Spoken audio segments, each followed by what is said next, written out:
Sanjuangan ke nenek mama bukan lai bak beringin menengah koto. Nan baurek cukam ka bumi bapucuak cewang ka langit hujan ka bakih rang bataduah ke paneh tampe rong balinduang pedoman dagang dari Jawa. Tapi beringin bonsai di barando angkuangku. Nan urek takungkuang di dalam pot pucuak dorogek patang pagi. Hujan kok lai ketaduhan paneh pun lai kelindungan tontonan tamu rang betandang. Baringin bonsai. Itulah misalan nampal yang tape untuk penghulu masuk ini.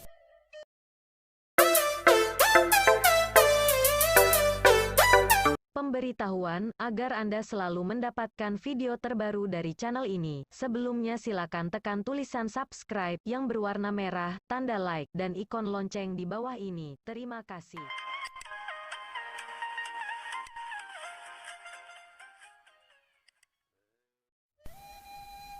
Dalam tata krama pergaulan sehari-hari, kita takkan menampak orang membungkuak-bungkuak, sungkem atau ngesot jalan ikua memberi hormat. Cukup dengan tago sapu, indak perlu cium tangan segala macam. Coba perhatikan sikapnya dalam bersalam. Jarang sekali orang ngawak dan membungkuakkan badan kepada orang yang disalaminya, walau dengan siapapun. Dadonya tetap tagak, sebab indaklah pantas merendahkan diri kecuali kepada Allah. Laijo orang, ini semua jawab. Seakan-akan baik itu pendiriannya dalam dunia pergaulan. Maka bagi nan tak tahu jo karakternya akan mengatakan bahwa orang Minang itu keras kepalamu, susah diatur. Padahal bukan. Kalau mengerti kiatnya malah paling patuh, mudah dibawa kerjasama. Kuncinya usah disuruh tapi diajak. Janinya diperintah, harus begini, mesti begitu, laksanakan. Jangan. Kalau nak menyuruh, suruh aja kata-kata.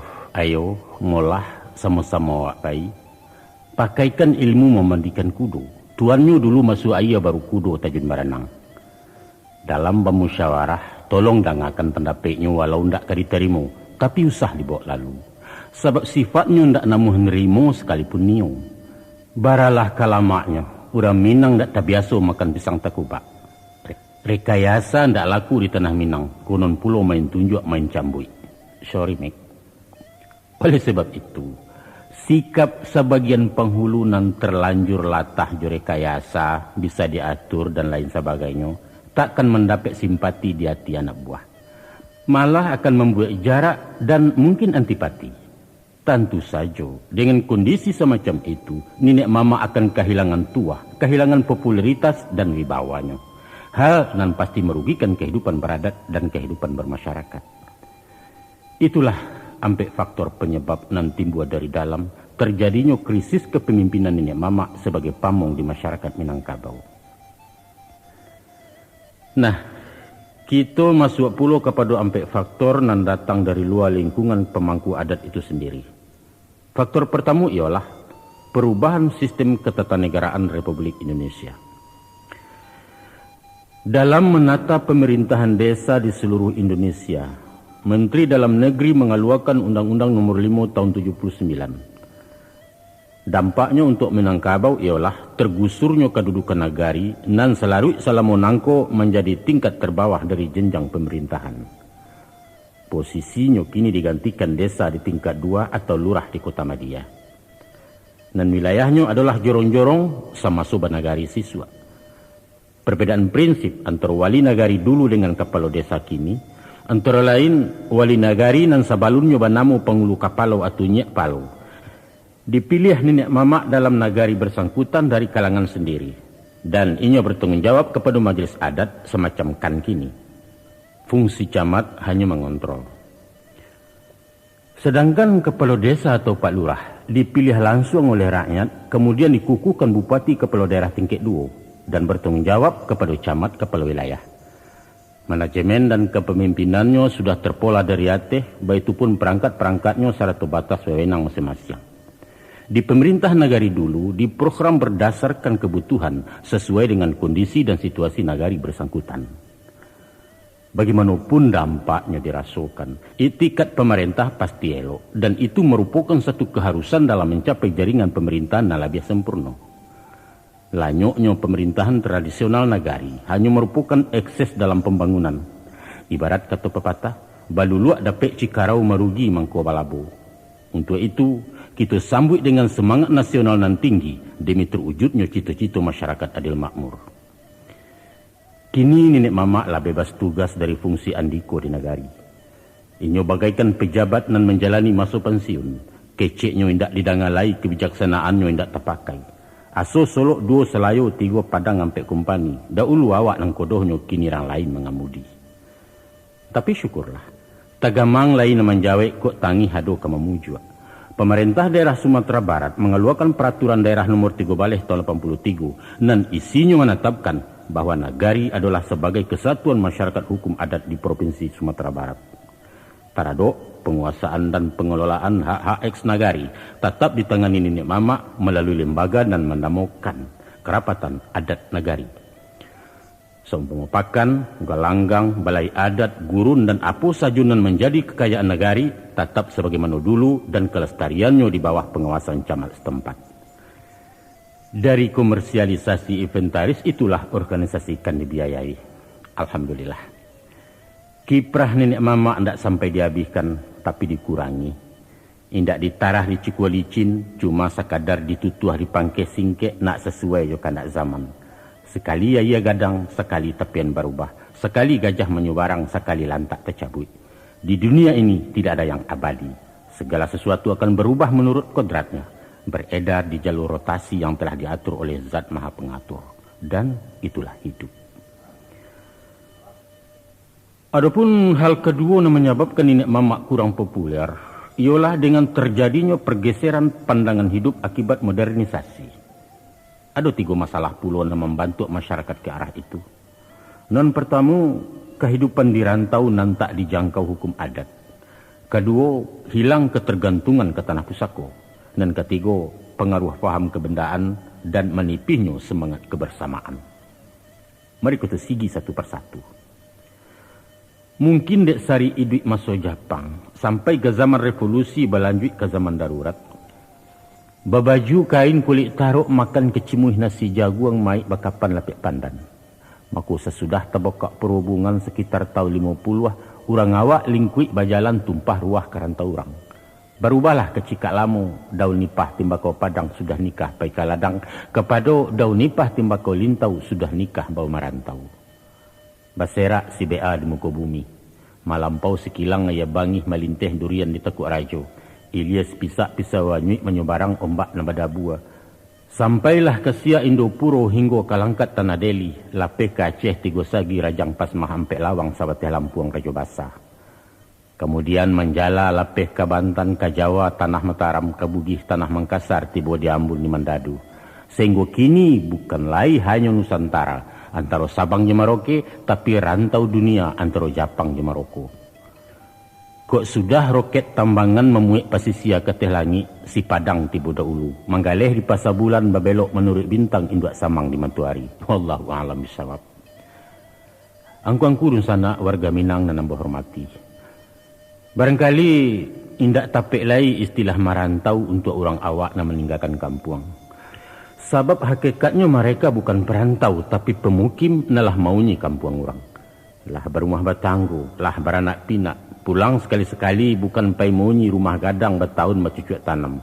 Hanya sekadar berjalan-jalan bernostalgia bagi nan tua, rekreasi bagi nan muda. Maka wajarlah kalau gaya hidup, karakter jo sikap mental lah dibantu dek budaya negari di mana tinggal. Sehingga makin lama makin bergeser dari pengaruh adat Minangkabau, budaya asli nenek moyang. Kalau baginan pernah gadang di kampung, mungkin raso nalamu masih tinggal. Baso basi tagua jo sapo sagan menyagan nipabisan lai juo tabaun-baun. Tapi bagi generasi nalai gadang di rantau, lah jauh panggang dari api. Jangankan beradat istiadat, cara awak pun ninyo tak paham, kok kelai patah-patah. Dan nan ironis nan sadiah bana, kok pulang paja dari rantau mengecek yunan di rumah, orang kampung latah dahulu wangek latadah dari cangkia. Bapasukan basisih berdondong-dondong baku mahak bapie-pie, jumiso inyo nan cama tau semedang jadi gensi talatak sate jo kampiun. Sehingga kalahlah limau dek binalu hilang nan asa dek nan pasa. Kau diperkenalkan ikonan mama, inyo tercangang heran gadang. Ba dek mama laki-laki biasanya padusi di pamama. Disuruh temui rumah penghulu, inyo bigalak bakikian. Sebab nan penghulu caro dirantau tuan kadi tukang nikahkan. Udahlah tuah nenek mamak talendo gadang martabatnya jadi lelucon bahan galak. Bantuak kekeluargaan rumah tangga di perantauan. Nyatu-nyatulah baki saduduk bapa liang tagak dari pola menuri adat. Kekerabatannya tidak lain memakai garis mamak kemenakan, tapi berpindah jalur kepada bantu ayah anak. Si Upi atau si Buyuang tak punya hubungan batin je mamaknya, sebab inyo cuma merasukan di pangku bapak, tidak pernah lebih dia mamak. Sedangkan suami istri pun merasa bebas dari kungkungan hukum adat. Karena tanah je rumah yang ditunggu pitih modal pokok penggalih bukan berasal dari milik pusako tinggi. Ba itu sipai rantau jauh karena keluar sumber. Ba itu pulau rantau ampia. Walau dari Kasang ke Kota Padang, dari Lasi ke Bukit Tinggi atau Situjuh ke Payakumbuh, dek kampung lah batinggalkan merantau juo tumah namanya. Kok tiba mama rumah dari kampung, beliau tamu dari orang Sumando. Orang Sumando yang jadi tunggu, kini mama jadi abunya, baik itu aturan main. Itu cie. Yang kedua, hilangnya ketergantungan ke harta pusako. Seirama dengan derap langkah di berbagai sisi kehidupan, kini lapangan dan kesempatan kerja terbuka lebar. Indak saja menjadi guru atau pegawai di kantor-kantor, juga menjual jasa keterampilan, berwira swasta dan sifatnya industri. Kok kunum pulau pedagang baniago. Sehingga animo angkatan muda merosot tajam untuk memilih profesi sebagai petani. Bahkan ada gejala seakan-akan kerajo maulah tanah itu kurang bergengsi. Padahal kadang-kadang hasil panen beparak lado lebih gadang dari gaji 3 bulan pegawai negeri golongan A. Namun itulah satu kenyataan, bahwa di masa kini orang indak lain mengandalkan hidup kepada harta pusako tinggi. Maka berkuranglah nilai guna tanah sebagai milik adat dilihat dari segi ekonomi. Begitu juga secara sosial. Oranglah mulai anggan maunya rumah gadang. Selain bak raso tinggal di asrama dan memeralukan banyak tenggang raso, berhimpun di satu rumah kolektif dengan banyak anggota keluarga akan menimbulkan banyak puluh persoalan. Lebih eloklah membangun pondok mungil untuk anak-anaknya, biar sederhana asalkan merdeka di rumah awak. Terakhir, orang pun mulai sagan membuat rumah di tanah pusako. Inyo lebih berminat membeli rumah perumnas, walau tipe 6x6 tidak masalah dan perlu aman dan tenang. Ko isu tersesak ke menjual atau diborongkan meminjam PT bank, tidak perlu mufakat jurnal lain, tidak ada pihak ke menggugat. Dengan semakin jauhnya dari jangkauan hukum adat, semakin lebar pula lah jarak dengan penghulu sebagai pimpinan adat itu sendiri. Dan ketiga, sifat materialis dan individualis di masyarakat. Kait-bakait jenam tadi, kinilah terjadi pergeseran nilai pandangan hidup dari alam solidaritas rasa kaum famili ke arah kebendaan dan hidup surang. Ada fenomena di kalangan orang awak mulai mau kuas sesuatu dari sudut benda semata-mata, dari pitih juga kekayaan. Biar di rantau atau di kampung, orang terpelajar je orang awam sama sesipai separangai bahwa kini zaman komersialisasi. Apa saja dikomersilkan, baralek bisa diborongkan prakaro dapat diupahkan, membali nasihat mengkubuliah batarib orang bapitua konon jokantua baurusan. Pendeknya ndak ada cerita lokak perai, sadonyo kepiang namatur. Kok lai pitih kemasuk kaja di nan sampi, tak peduli di bawah ketalanya unan di sampi yang ketalendo, malu habis budi tersingi halah haram beko dietong, sosoh tarwih. Nah, tiba mencari keminantu pulau. Bukan piiannya nambah pandang, indah asanya nambah kaji, tapi uncangnya. Kok pegawai bara gajinya, kok menggaleh lai betokoh, kok tentara apa pangkeknya. Di nagari adat Bajapui, dahulu gala nan barago, kini kok titel nama tanyo. Kalipah Banalawa, turunan Bansu Rajo-Rajo, peduli aman. Emangnya lu punya apa? Bah itu logat orang Betawi. Batu ajo pantun jamari. Balingka kutu pembatan ketigo jo kutu tuo nang kampek jo kutu gadang. Dahulu asar ang tanyokan, kini nang kayo nang paguno nang bansai tinggal di belakang. Gotong royong, rasa kebersamaan, kepedulian sosial, na menjadi marih angoknya adat Minang kini lah mipi hampir pupui. Nan perlu urusan awak, urusan orang lain tu masa bodoh. Nan diurang jan diambiak, nan diawak jan barikan. Itulah semboyan hidup orang modern. Tolong bantu jarang basuo, salang tenggang besari bana. Tapakia gadih dalam samak tagagau rando dinan kalam urang sabalah kemaliangan, eloklah hantuk diam sajo takwi di kantua jadi sasi. Kalau ajaran pepatah mengatakan, adek hidup menjalang-menjalang, adek sakit silau menyilau, adek mati jangok-menjangok. Tanah sabingkah laba miliak, rumput salai laba punyo, tinggal malu walun membagi. Tatungkui samu makan kasiak ketilantang samu minum air. Atau ajaran kamu dari hadis, hiduiklah bak dua tangan gawik menggawik di negara tolong gatong jokarajo. Usahlah hiduik bak talingu, walau badampiang badoan duruaknya salia membulakang sepatah haram basapuan. Kasadonyo lah tinggal kato-kato. Kasadonyo simbol kosong hiasan bibia pemanih kecek cedek pandai nyatonyo hiduik surang-surang. Dun sanak pendengar. Masuklah kita kepada masalah yang ketiga, yaitu Islamisasi adat Minangkabau dan alun tuntas Samparono. Sebagai hasil produk daya fikir manusia dengan segala keterbatasannya, adat Minangkabau bukanlah teori kehidupan nan maha sempurna. Inyo mempunyai kekurangan dan kelemahan, ketidakpastian, apalagi kemampuan menyesuaikan diri dengan zaman dan tak pernah diam. Untuk menjadi satu ajaran nan konstan, lestari dan tahan uji, inyo mesti merujuk kepada ajaran ciptaan Tuhan. Dan itulah dilakukan Minangkabau sesudah Islam diterima. Kemudian ditempatkan di landasan yang paling ideal. Itulah inyo adat basani syarak basani kitabullah. Akan tetapi, perpaduan adat jo agama indahlah tercipta baik itu saja. Datang, berubah dan jadilah doktrin adat basani syarak basani kitabullah. Indah. Dalam rentang sejarah nan panjang selama lebih kurang 7 abad dan melalui proses demi proses, barulah adat itu praktis menyanda ke batang Islam. Inyo tercipta menjalang pertengahan abad nan ke-19 sesudah terjadi selisih paham antara para pemangku adat dengan grup ulama revolusioner Harimau nan Salapan. Kemudian berkembang menjadi perang Padri dan mengundang Ulando ikut campur sampai menjajah. Sebagaimana karakternya, orang Minangkabau selalu hati-hati pencemburu dengan setiap yang datang dari luar. Baik tujuh halnya dengan kehadiran Islam dan dibawa saudagar-saudagar yang merangkap da'i dari Arab ke India. Dan para misi Islam itu paham bana kalau sifat orang Minang pantang digurui. Mulanya tagak mencaliak, kudian baru menyimak. Ku lai raso kailok baru tagarak nak meniru. Itu pun secara diam-diam. Ibarat orang menyubarang, dirasu-rasu dinginai ya diaju-aju bara dalamnya, tahu-tahu ria indak karuah pun tidur orang tak tahu di tepian nyolah sampai di Subarang. Maka Islam nan tak dimulai jo pidato sifat mahaja, lama-lama dapat simpati. Melihat kepada akhlak orang Islam, mendanga inti ajarannya dan membawa orang berbudi baik, basulah persamaan pandang antara adat jo agama. Dan itu namanya menyebabkan Islam diterima sebagai tamu. Alun picayo jeda buah ombak sebelum nampak dari pasiennya. Melihat contoh kanan sudah mencelik tuah kanan manang baik itu sifat orang Minang. Kalau dikonfirmasikan pepatah demi pepatah dalam kaitan adat juagamu, dapatlah dibuat gambaran proses perpaduannya.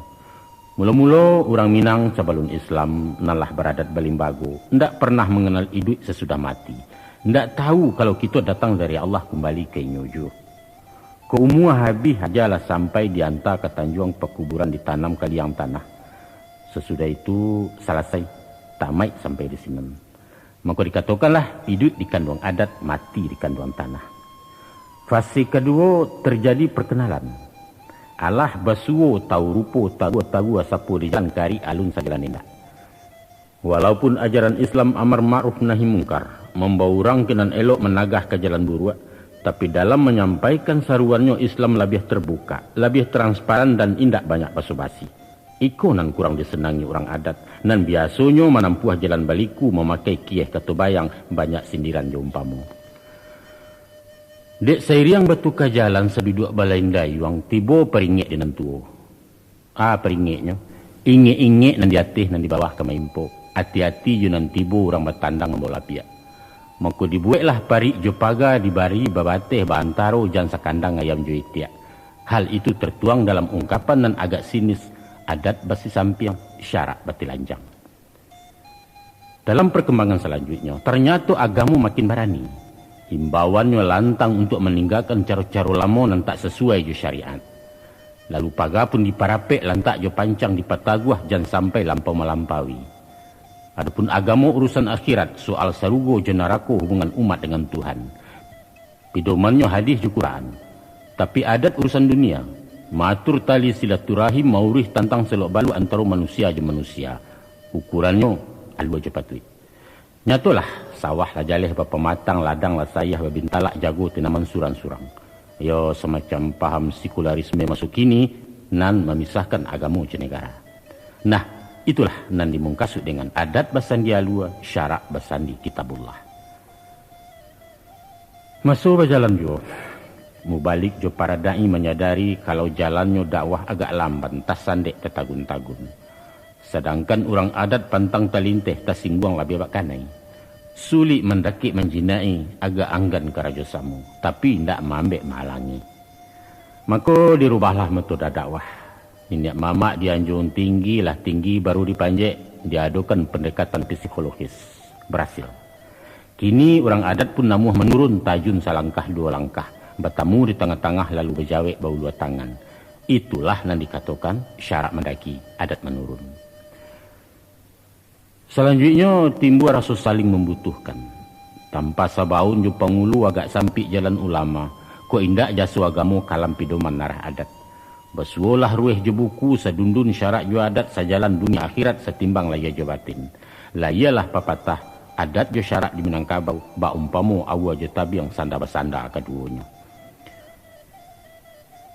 Sesudah dirasukan manfaatnya, Islam memapah kena luruh membimbing di jalan lanyah mahanta sampai ke tujuan. Tunduklah kini adat pakai syarak. Di sinan baru dikatakan syarak mengatur, adat memakai. Sesudah diagak timbang-timbang, nampaknya syarak mengatur, adat memakai masih terasa kurang mantap. Sebab adat bersifat pasif di tokok mangko berbunyi. Mustinya adat dipangku syarak. Umpama wujud manusia, adat tubuh syarak nyawanya. Nyampang terpisah tangga carai tanpa mularek keduanya.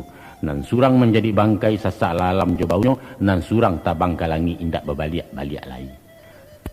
Maka sesudah duduk berapa antara para pemangku adat jauh lama Seminangkabau, nan terjadi di Bukit Marapalam di masa pasca Perang Padri, di sinanlah ditetapkan adat basandi syarak, syarak basandi kitabullah. Angkuangku dan sanat dan nambah hormati, dilihat kepada kalimat redaksinya, dipandang pula hakikat falsafahnya, maka adat basandi syarak telah tuntas kami sempurna, bahwa Islam mutlak jadi acuan, menjadi azas dan landasan setiap aktivitas adat dalam menyusun matuk masyarakat. Final sudah proses islamisasi adat ala Minangkabau. Realisasinya, nah, ikut menjadi masalah.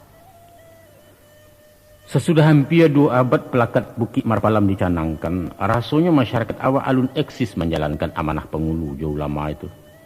Masih ada praktik jumud bid'ah, masih nampak khurafat je maksiat ataupun syirik je mubazir.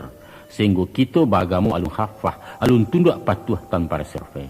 Dan ikulah barangkali bangkalai kita bersama-sama untuk menyelesaikan menyudahkan. Sebagaimana pasan pantun pepatah adat, cala Allah tajam punado tinggal di bawah menyampaikan, syara Allah adat punado tinggal di awak memakaikan. Lihat saja pagang gadai umpamanya. Pada hakikatnya praktik pagang gadai itu termasuk kategori riba. Sebab si pemagang mengambil manfaat material dari barang yang digadaikan sebagai borok. Walau ada yang berdalih bahwa sifat pagang gadai itu sosial, bukan bisnis. Sebenarnya ajaran adat itu sendiri mempasampi jalan pagang gadai.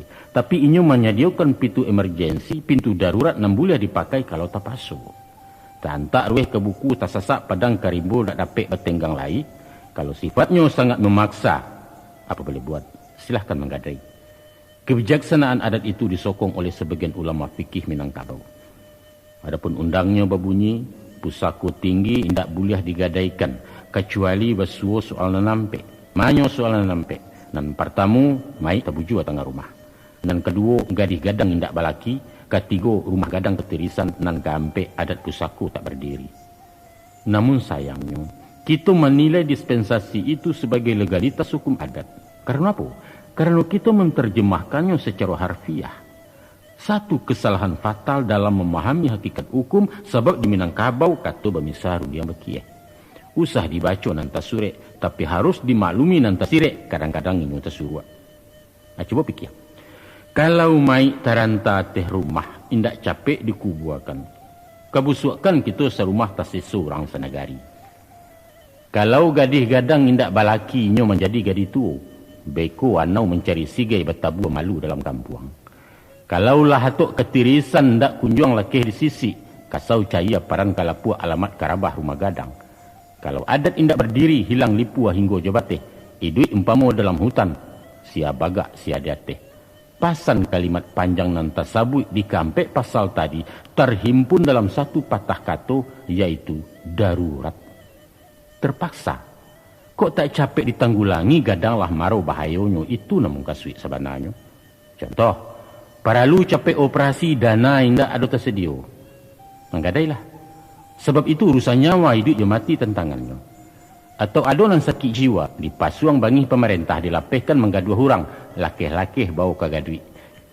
Pitih hendak segala tidur untuk makan sajalah payah. Batu sinanlah patui ko menggadai.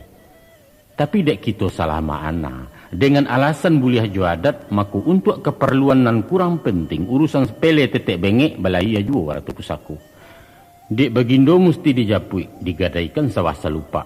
Malu awak indak mendoa tagadai para kulit manih. Urang baparabola awak ke indak di padalam gadai alamu. Bayu alek pengulu menggadai. Taragak pajajo onda menggadai. Berisuak onda balantak menggadai. Malah penyogok sekolah anak digadaikan sawah bakunya. Apa ndak gawat? Itu urusan pegang gadai. Kita caliak pulo ampok je judi. Sabuang dadu kuah jolotre masih adu walau secara terselubung menyurat-nyurat. Taruhlah. Tapi praktek judi terang-terangan bahkan resmi diorganisir bisa kita temui di beberapa negara. Tujuannya untuk daya tarik para wisata konsumsi turis mancanegara. Dengan alasan itu pulau diduitkan balik permainan anak negari nan selarui selama nangku lah hilang dari peredaran. Padahal nyatu-nyatu mubazir nan dilarang di agama. Baitupun khurafat je bid'ah. Sajak masuk penjajah, ulama-ulama Minangkabau labasi tungkin melarang upacara kematian nan tidak berasal dari Islam. Terbukti alun maratu abih di masyarakat.